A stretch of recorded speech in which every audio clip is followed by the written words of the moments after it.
Well, our second speaker today is Jane Blackall, who's the outreach officer at Essex Church in Kensington, and she holds a degree first class in philosophy, religion, and ethics from Heathrop College in London.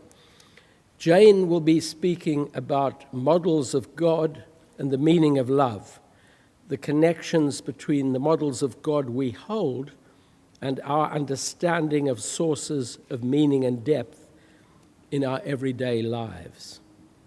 How might these shape our concepts of God?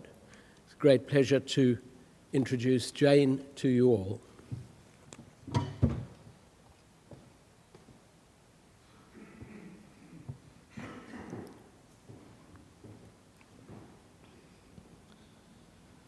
Well, good afternoon, everyone. I'm going to open with a few words of scripture, words which underpin and frame the paper I'm presenting to you today. They're from the first epistle of John, chapter 4, verses 7 to 8. Beloved, let us love one another, because love is from God. Everyone who loves is born of God and knows God. Whoever does not love does not know God, for God is love.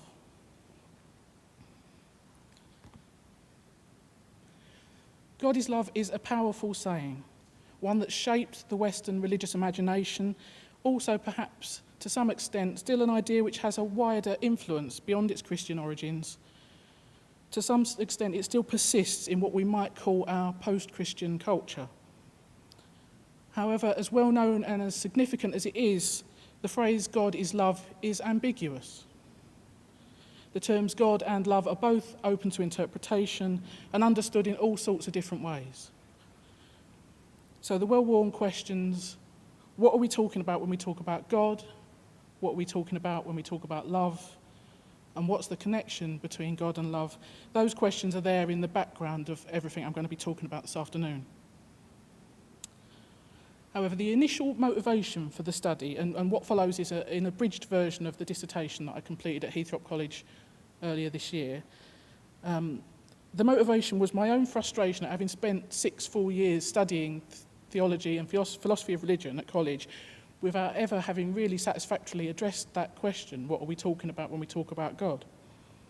It was only rarely acknowledged as a question that even needed addressing. There were a lot of assumptions being made. It seems to me that only a narrow range of models of God are typically being discussed in popular culture, in mainstream church discourse, and even in academic philosophy of religion, at least as it was taught to me at degree level, and that was something I found troubling.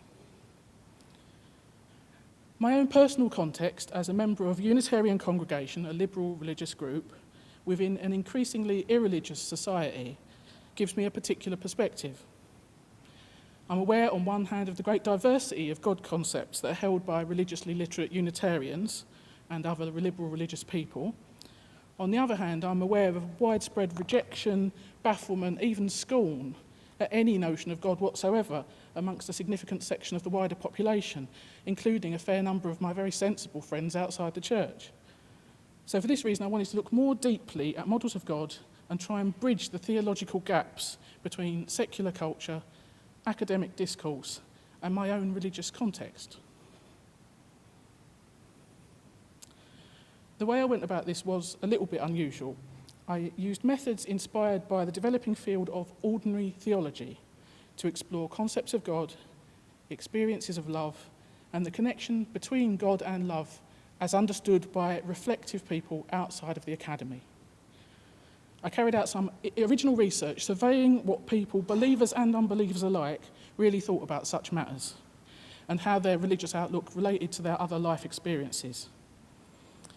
My intention was to discover what could be gleaned from critical reflection on the intuitive theology of my peers, whether inside or outside the church.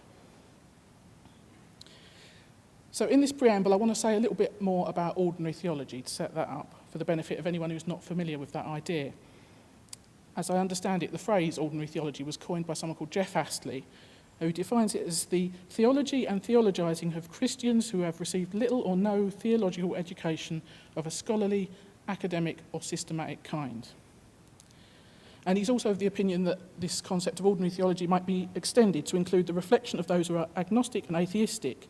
He says, if theology is understood in an unrestricted way as our reflection on what we take to be ultimate, then everyone has some sort of theology, as everyone has some sort of faith, believing in something or someone. Theology is any reflection on the ultimate questions of life that point towards God. Astley asserts also that even academics normally set out by doing their theology in an ordinary way. They build on their own intuitions, the disposition and orientation of the soul they started out with, and they shape their own personal irregular dogmatics through reflection on their everyday life experience. He regards research into the ordinary theology of reflective people as an approach that might bring about more believable, more workable, more integrated forms of conceptual and systematic theology. So for the rest of this presentation, I'm going to reflect on the saying God is love and explore the question how our experience of love might shape our concepts of God and vice versa. For context, I will briefly, very, very briefly, outline some common models of God, some common conceptions of love, and then I'm going to report on my research, the method that I used to gather a range of ordinary theology perspectives. I'm going to share a few, all too few, excerpts from some really interesting case studies for people of diverse perspectives in which people speak of their own theology and life experience. And I'll end up offering some theological and philosophical reflections on these perspectives.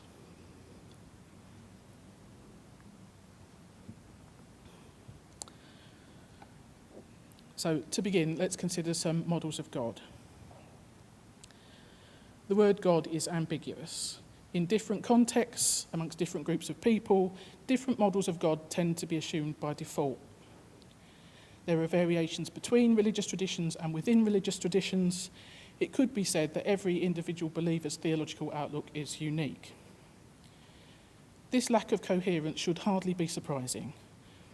It may be said that God is beyond all human concepts, and the most any model can do is point very inadequately towards God.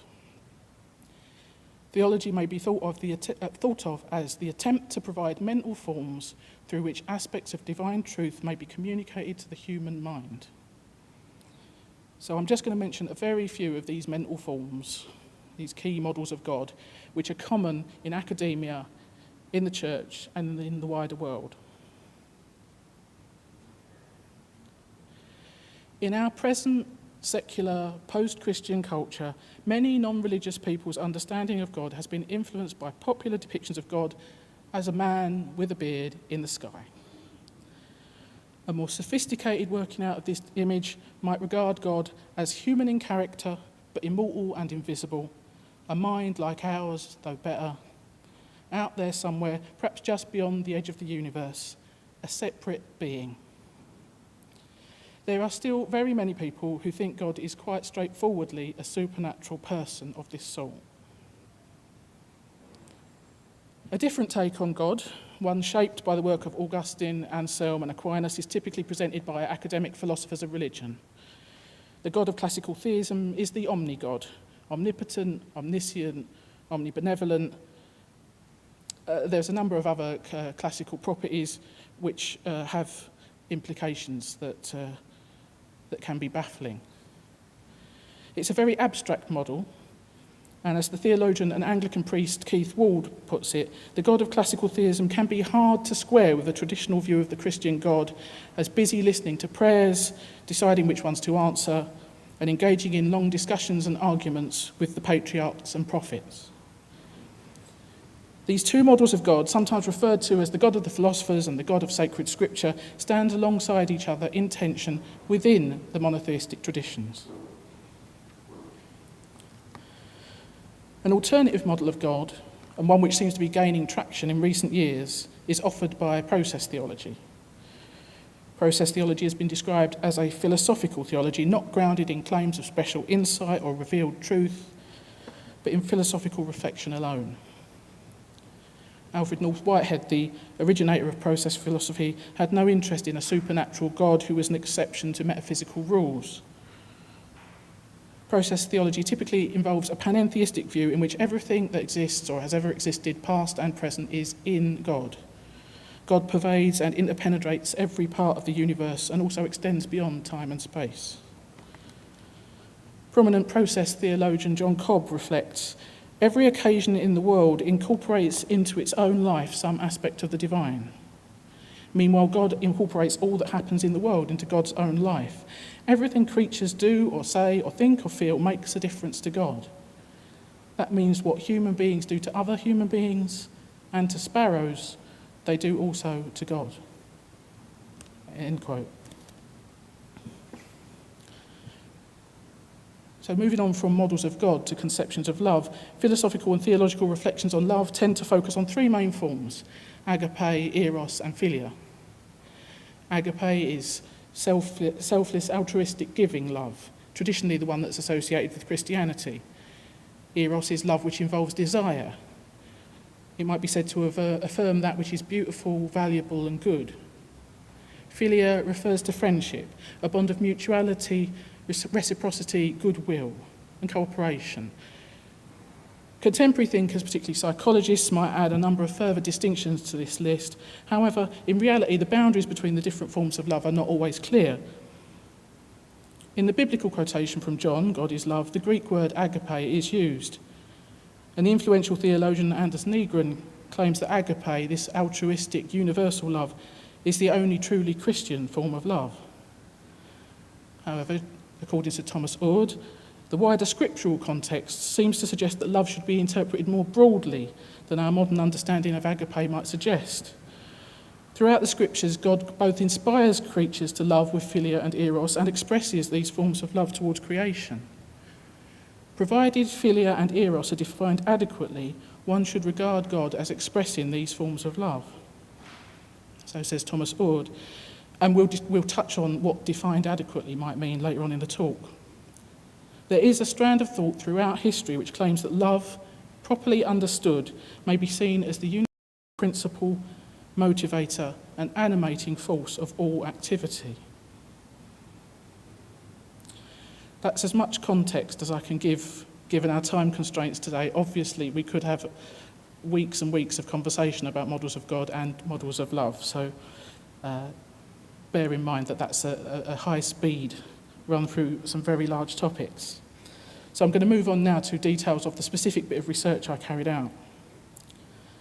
I set out to sample some ordinary theology to gather the perspectives of a varied range of individuals on the topics of God and love. I hope to end up with a selection of interesting vignettes that I could use to illustrate key questions of theological and philosophical interest.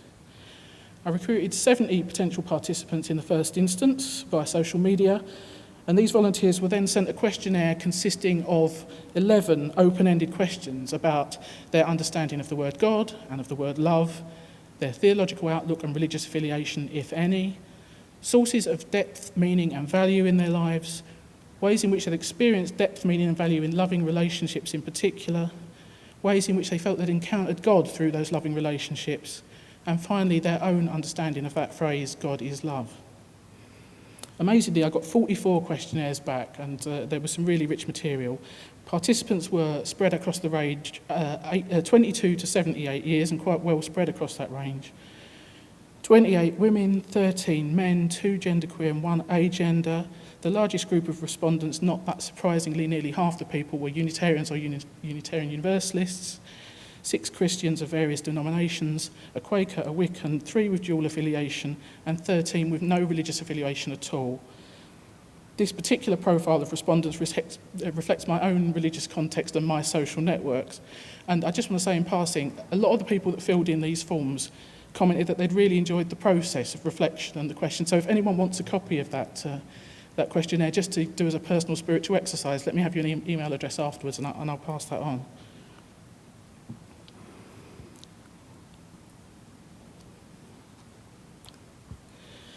So I'm going to present short excerpts from just 3 of the responses I got to this questionnaire to indicate a few key theological themes which might be of particular interest to a Unitarian audience.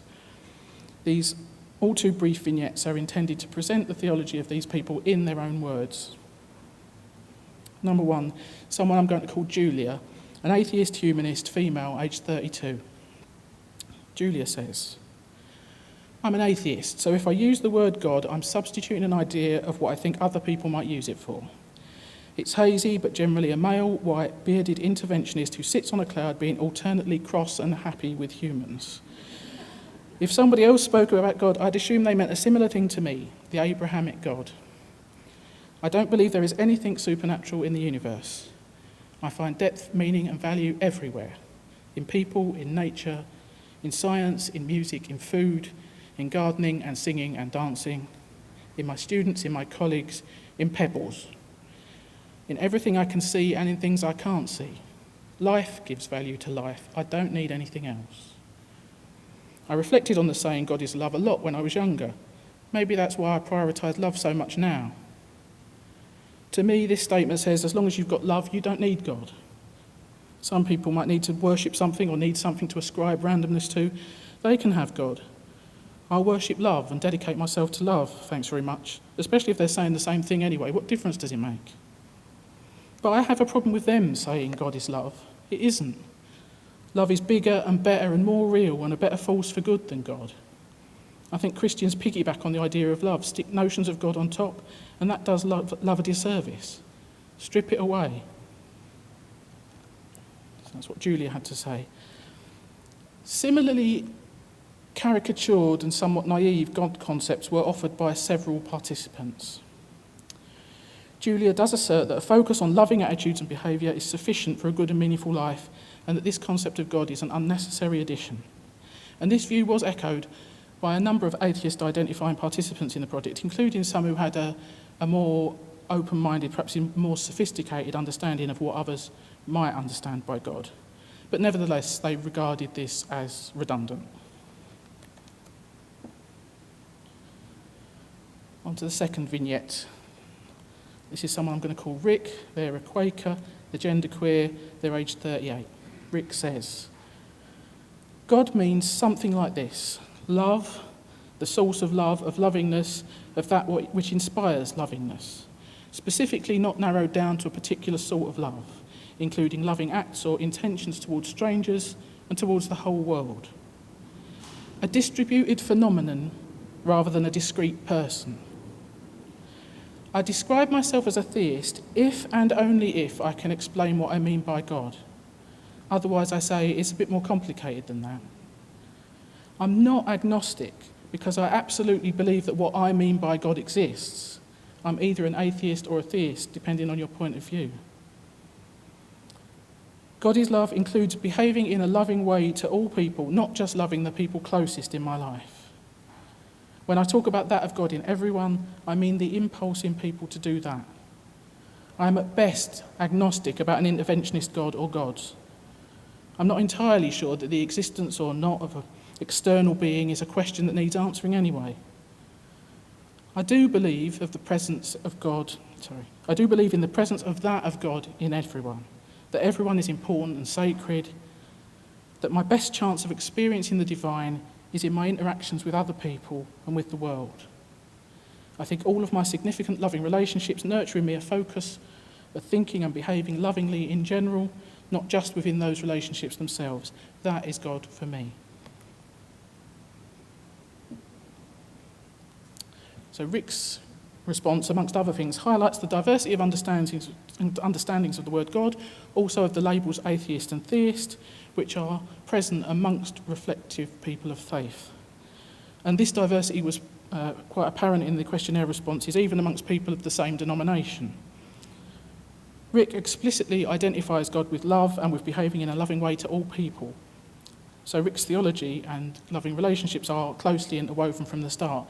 However, it's not easy to say which came first, whether their theology shaped their approach to loving relationships or whether their instinctive call to love then shaped their theological outlook.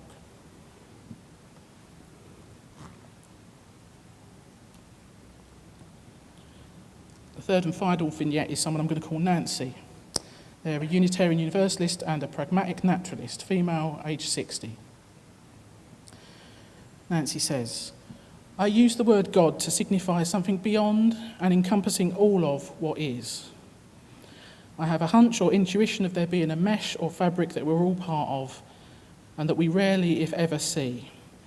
It takes too much time to say all of that, and so I just use the convenient term God. I call myself a pragmatic naturalist.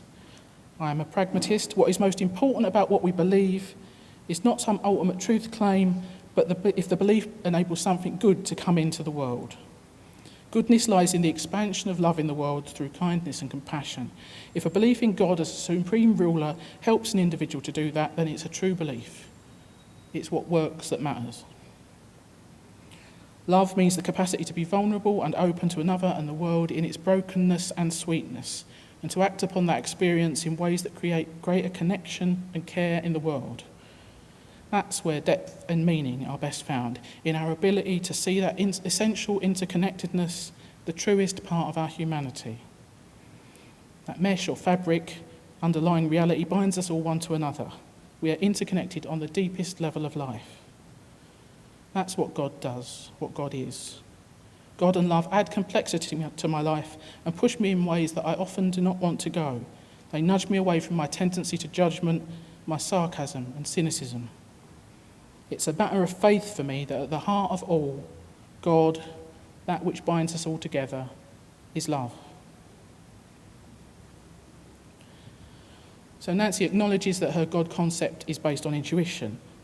Her description of God as beyond and encompassing all what is it seems to be a form of process panentheism, and she does mention panentheism elsewhere in her response. Her religious outlook is pragmatic, centred on goodness, kindness, compassion and love. For Nancy, the truth of religious belief is tested against its ability to bring about these qualities, her highest values. God is love, in this view, means that ultimate reality can best be experienced through participating in loving behaviour and working to build ever deeper connections through sustained and intentional commitment to love.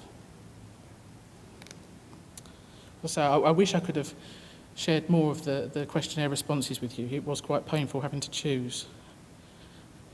I'll move on now to some theological reflections on what comes out of those particular vignettes, but also what came out of the wider research. So to return to one of the questions we started with, what are we talking about when we talk about love? Well, it isn't always clear. It's not always clear what people are talking about when they talk about God. One possibility is that God talk refers in a literal way to a supernatural being which may or may not exist. Another view is that religious language refers symbolically to an underlying metaphysical essence or reality. A further possibility is that people belonging to a religious community are essentially participating in a shared language game within a formless life, as famously described by Ludwig Wittgenstein. What does this mean? Well, in this case, they're using religious language in a way which doesn't speak about objective facts as such, but instead this religious language has a different role in their life. It affirms a certain sort of personal commitment, it connects their actions to whatever it is that's of ultimate significance and of ultimate value for them and for the religious community that they're part of. God talk, in this view, is embedded in a community of practice and is part of a ritualised practice of mental formation intended to deepen the understanding of human reality. Considering the questionnaire responses, it was still not always obvious which of these forms of God talk each person was engaging in. And even amongst such a thoughtful and reflective group, it was quite possible that many of the people themselves are not conscious of the way in which they're using religious language. Only a few respondents, mainly the atheist-identified individuals like Julia, indicated that they understood God as referring in a literal way to a supernatural being, albeit one that they didn't believe in. Whilst, of course, there are many theists who do use religious language in this explicitly literal manner, none participated in this research, as far as I could tell. And it's not that surprising, given the makeup of my social network, consisting mainly of non-religious or liberal religious people who tend to use, as far as I can tell, they tend to use their language more symbolically. Several respondents, including Nancy and Rick, made it explicit that their use of religious language was self-consciously symbolic and adopted for pragmatic and ethical reasons.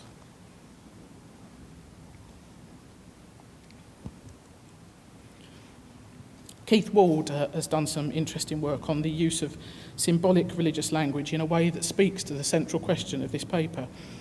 Keith Ward says, "We should not think of the word God as referring to any sort of being. We might rather think of it as making possible and certain mode of apprehending our own existence.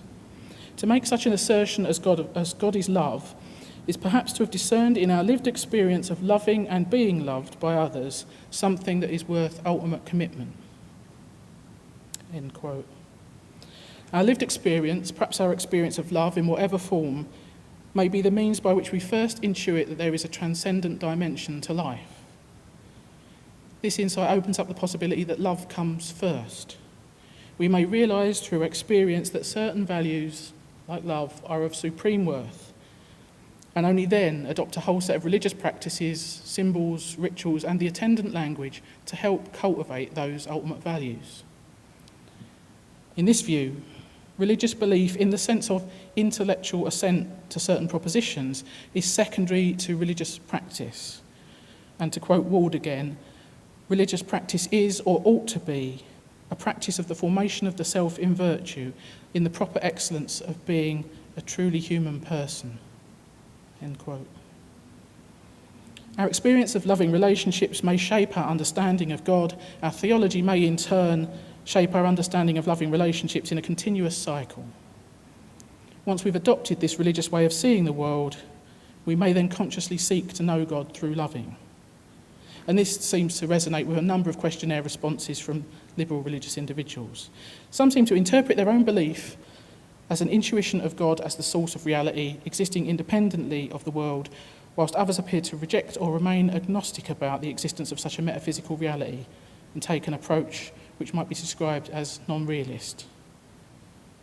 And I'd say that a real range of those approaches exists within our movement and within the questionnaire respondents. Religious people who are conscious of the symbolic nature of their God talk are free to choose different symbols and metaphors than those they have inherited. The choice is not entirely arbitrary, for as the feminist theologian Elizabeth Johnson has noted, the symbol of God functions. It focuses a whole complex of conscious and unconscious ideas, feelings, emotions and associations very deep and tenacious. It is never neutral in its effects, but expresses and moulds a community's bedrock convictions and actions. Another influential ecofeminist theologian, Sally McFaig, advocates adopting an experimental and pluralistic approach to the use of religious metaphor, which she calls free theology. This involves trying out a variety of new models for God, and again, these models are not arbitrary. They must be fleshed out, their implications explored, and tested against experience. She particularly favours the panentheistic model, the world as God's body, as she puts it. And she says, I came to see how loving the world is loving God. I no longer see God off in the sky, or even as an infinite abstraction, but as the spirit of the body we call the earth. God is always everywhere, with each and every smidgen of creation, as the loving power of life to all in their sufferings and joys. End quote. And a number of respondents in the study, including Nancy, who I quoted previously, they made explicit reference to panentheism and to process theology, and this model does seem to resonate with many themes that came up more generally in the research. The biblical verse, everyone who loves is born of God and knows God, with which the paper began, suggests that humans may know God through loving others. And the questionnaire responses indicated that people found great meaning and depth and value in loves of all kinds, through close romantic and sexual connections, including fleeting encounters and long-term partnerships, through raising and caring for children, through the unwavering support of parents and grandparents, through intimate friendships that gave strength and practical support in challenging life circumstances, from teachers and elders who nurtured their potential and affirmed their worth, through working for social justice and for a better world for people unknown, from animal companions who gave unconditional affection, even love for particular places, for landscapes. In some cases, respondents made it explicit that they found God in these experiences of love, both giving and receiving, whilst in others this was not explicitly stated. And this raises an interesting side question about whether some people might effectively know God without knowing it. If humans know God through loving rightly, yet people may love rightly without consciously recognising it as a God-involving experience, does it make them, to echo Karl Rahner, does it make them anonymous theists? You could run that argument the other way around. That sort of flippant inclusivism is a bit disrespectful of people's right to religiously self-identify, but it does for me draw attention to the big overlap between reflective theists and reflective atheists. It's notable that people across the religious and non-religious spectrum identify many similar sources of meaning, value and depth, often involving loving relationships, connections to nature, actions to make the world a better place, and creative pursuits of various kinds. And some connect all this to a larger framework of religious practice and community, and some do not. But as Keith Ward notes, the difference between believers in God and non-believers is not one that either of them understands clearly, as if they both clearly see the options, but one person chooses to believe in one extra entity or in more life beyond death, and the other one chooses not to. Again, I think there's more overlap between the two approaches than most people would acknowledge. Something transcendent is encountered through agape, eros, philia, and all forms of love, it seems. The forms are often mixed, and it may not be so important to distinguish between them as to distinguish a certain quality to the love which marks it as God-involving. Thomas Oord tries to define love in a way which distinguishes instances which are truly loving from those which are not. He says, to love is to act intentionally, in sympathetic and empathetic response to God and others, to promote overall well-being. And I think this approach hints at a useful distinction. There are ways of loving rightly, being in right relationship, right agape, right eros, right philia. And there are ways of loving wrongly. And although all forms of love are potential channels for encounter with the divine, it is only through loving rightly that we may know God. To conclude then, in this paper I've reflected on the saying, God is love, in the light of ordinary theology, in order to explore some overlooked perspectives on an important theological issue. I briefly reported on some research into the theological outlook and lived experience of a group of liberal religious and non-religious people and presented a few vignettes for focused reflection. I've suggested that particularly for liberal religious people, intuitive theological beliefs, which may originally be derived from our cultural inheritance, tend to be modified in the light of significant life experiences, often experiences of love, which are taken as intimations of a transcendent dimension to life. Many religious people employ religious language, and God talk in particular, as a symbolic means of affirming and cultivating that which is most worthy of ultimate commitment in life. God is love in this sense means that real, authentic, transforming love in all its many and varied expressions is of supreme worth, and as such it offers a guiding principle for life and a glimpse of the underlying nature of reality. And I'll end with a quote from Edward Vacek. Love is the heart of a person, the font of spirit, the power leading to growth, the bond tying human beings, the world and God into cosmic unity.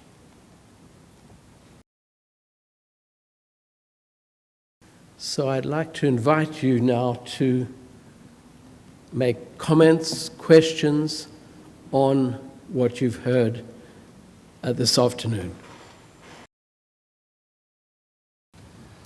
Thank you, Jane. Much of your vocabulary and perspective is something that speaks to words that I use a lot, particularly intentionality and commitment in terms of the definition of love. But you speak from a framework that seems to imply a universe or a reality that is ordered and has some sort of shape to it. And I'm wondering about the modern scientific view, which is talking more about randomness, about disorder, about the unknowability of huge chunks. I mean, they say that all this reality that we can see, this from the stars down to the lectern, only comprises 5% of the reality, and we can actually only see about 1% of it. So they're looking for the missing 4% there. And the other 95%, we can't even perceive.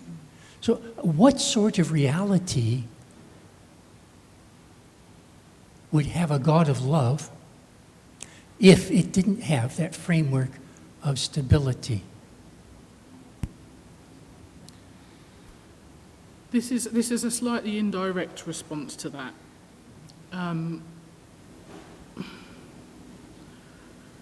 What I didn't necessarily mention, my own personal starting point is I'm really influenced by a sort of apophatic mysticism. I think there's so little we can actually hope to know from our finite perspective. And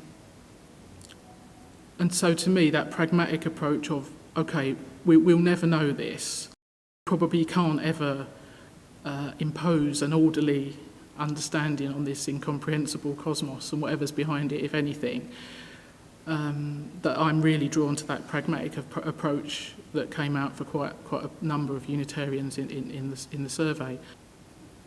Do you just want to expand on that a little, Jane, on apophatic mysticism, just to explain it a bit? Well, I've got a particular take on it. There's a paper that's really influenced me. I think it's called The Mystical Art of Unsaying by Michael Sells. And his take on the apophatic process is that you just can't get to it's unreachable, a complete understanding of God or ultimate reality or whatever it is unreachable for us humans. But there's a process by which you can approach a deeper understanding by kind of holding in awareness that whatever model it is you're working with, that's not it. And so everything you say, you remember you need to unsay. That's my understanding. So there's that constant, so almost be beneath any model that I'm going to adopt or work with, even if it's one I've committed my life and my working life and everything to. If I'm not aware of that limitation to it, that's part of my religious integrity. Is almost that's my bottom line. So I'm sort of holding lightly and completely giving myself to whatever model that I'm working with. So all of those questions about the unknowableness of and our limited vision and the insights of science, they don't worry me because I know, I have to relax into what a ham-fisted job even the best of us can do with theology almost. Thank you, you're very fast. Given your research, what do you think now of the word God? Is it useful? Yes. I will say more. It's useful. It may not be useful for everybody. I think there's a trap we can fall into, as Unitarians in particular, of making the language the issue.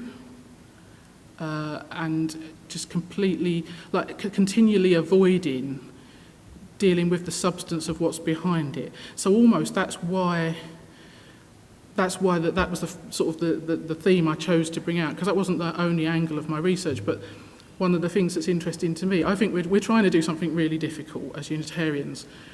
We've got people from all of those perspectives, like we've got hard atheists, hard theists, people who know they're playing language games, and we've got a lot of people who I would say are not so theologically literate, and they don't know how they're using the language. They're not reflecting on that. And so to make a community and a form of worship that can hold all of those outlooks respectfully and not make it a lowest common denominator experience, that we're trying to do something really difficult. I think if we also then every 5 minutes renegotiate what language we're going to use, that makes it an even harder task. So my preference would be is that we do this deep work together about, okay, how are we using this language, what do we mean by it, and explore where the overlap in values and understanding is. And that would be my preferential starting point. Yeah. Thank you, Jane.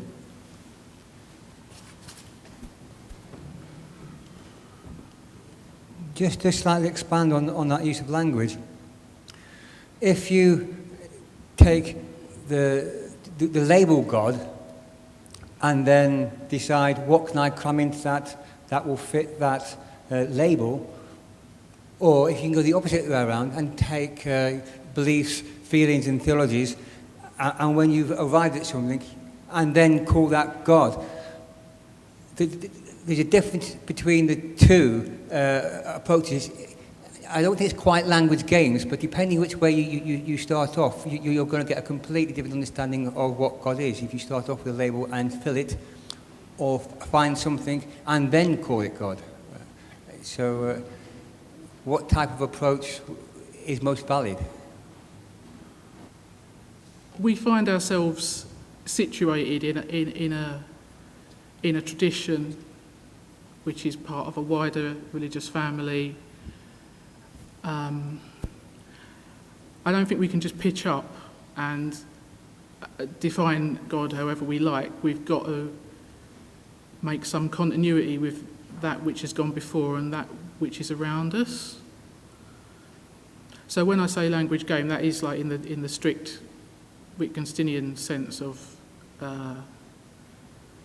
it's to achieve a purpose. You know, it's about the effect it has and the way that it functions in that group of people, rather than we're just trying to cook something up. I don't know if I can say more than that. I haven't got it worked out. We've had a question from Internet Land. Gosh. You talked about right love. What does wrong love look like? Well, I was thinking of that in the more, you know, in the terms that we're probably more familiar with from Buddhism and the like. That kind of reflection on what causes harm, what causes. I'm just thinking, what's the hymn that talks about love does not abuse, does not about neglect or abuse. Is it sacred the body?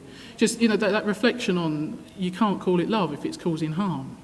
And then, of course, there's infinite nuances to how that actually plays out. But just the fact that you call it love doesn't mean it's people call some fairly unpleasant things love. I'm not sure that will satisfy the internet, but it's all I've got. Thank you, Jane. Joe? Yeah, thank you, Jane. I really loved that paper. There's so much that you were talking about there. I just really love to return to it and soak up so much of that.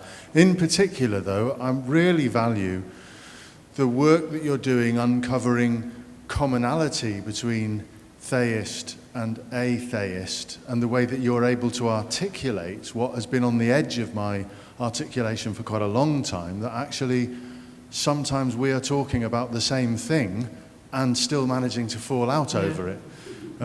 Last week we had Greta Vosper and her husband Scott Kearns here, and it was really interesting that what they described as not God, I described as God. And so I'm really grateful to you for that. But my question, it was this. You had a phrase which you mentioned, irregular dogmatics. And could you say a little bit more about irregular dogmatics and what that is? Well, that was a direct quote from Jeff Astley, so it was his phrase rather than mine. But I just think that kind of I took it to mean the kind of customised systematic theology that is ours and nobody else's, that doesn't necessarily fit in with anything I would have been taught at college, but it sort of becomes systematic for us. The sort of big how it all fits together for us if we have reflected enough for it to have any systematic qualities.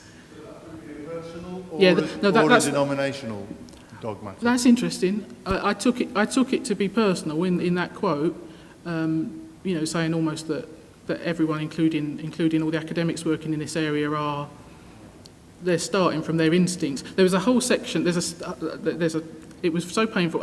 I'd written my dissertation, which was twice the length of the paper I had to present today, and it was quite difficult knowing what to chuck. But one of my sections that I cut was about how all theology is ultimately intuitive theology in disguise. If you dig far enough back in any tradition, it was somebody's intuition.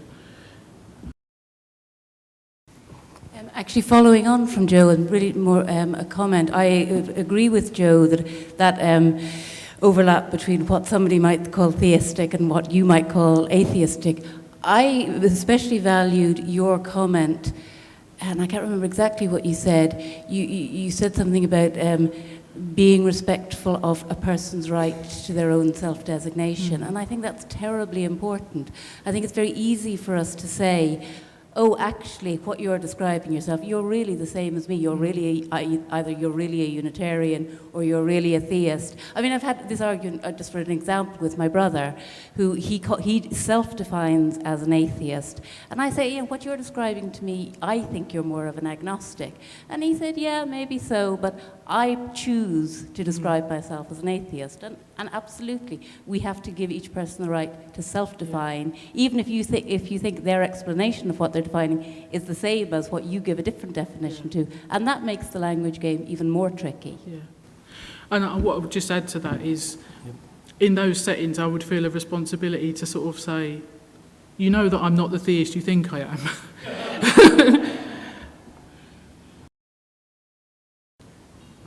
I just felt moved to throw in rather whimsically the observation that that we're discussing all this and the articulation of all this. And I want to say a very, very big thank you, personally, for all this articulation. To reflect whimsically that it's 50-odd years since John Robinson's Honest to God was published. Mm-hmm. It's all very well that some of us might have read this, in the last 6 years, in my case, or whenever. But what are we going to do with that? What part of the motivation, secondary and tertiary motivation in doing this, is being aware of my non-religious friends and how this is completely irrelevant to them. Even if they know me and like me and they trust that I'm not one of those religious people, and they've got people who've got great commitment and care and deep and worthwhile values, and we're not bridging that language gap. And so I would say us being religiously literate enough to have, dabbled in those different approaches that soften theology in a way that makes it more palatable to a liberal audience, we've got a lot more to do to make that mean anything at all to people outside of our walls.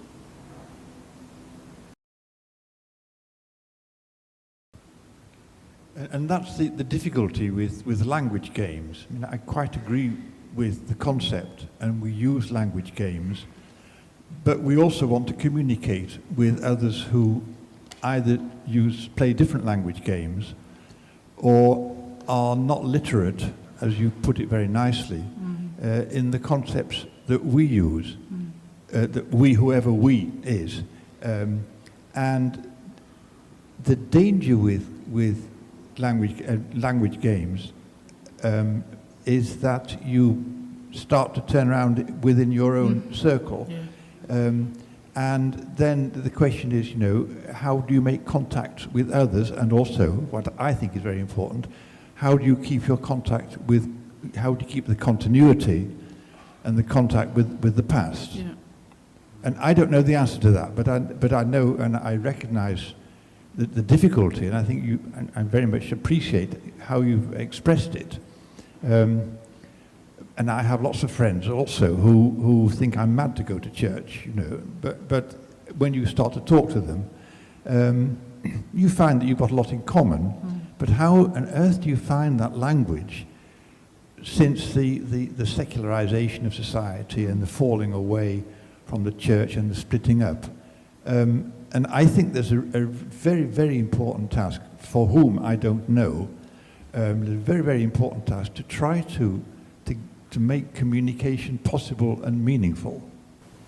There's a tendency, if you've been part of a religious community for a long time, I think, to become accustomed to our funny ways and our funny language and all the rest of it. But I do remember first coming to Essex Church 18 odd years ago now, and for the first few years, I went there assuming goodwill, assuming that they were not up to anything shifty, and I don't know that they did anything shifty, but I had to translate all the time, internally translate for myself in those early years. And I think a lot of people who came to Unitarianism further on in life, rather than being born into it, will have had to go through that process of learning. So I guess I would say, don't forget that. You know, you can reverse that and build the bridges to people, and just don't be embarrassed about being religious, but you use that language that's as accessible as it can possibly be to people elsewhere.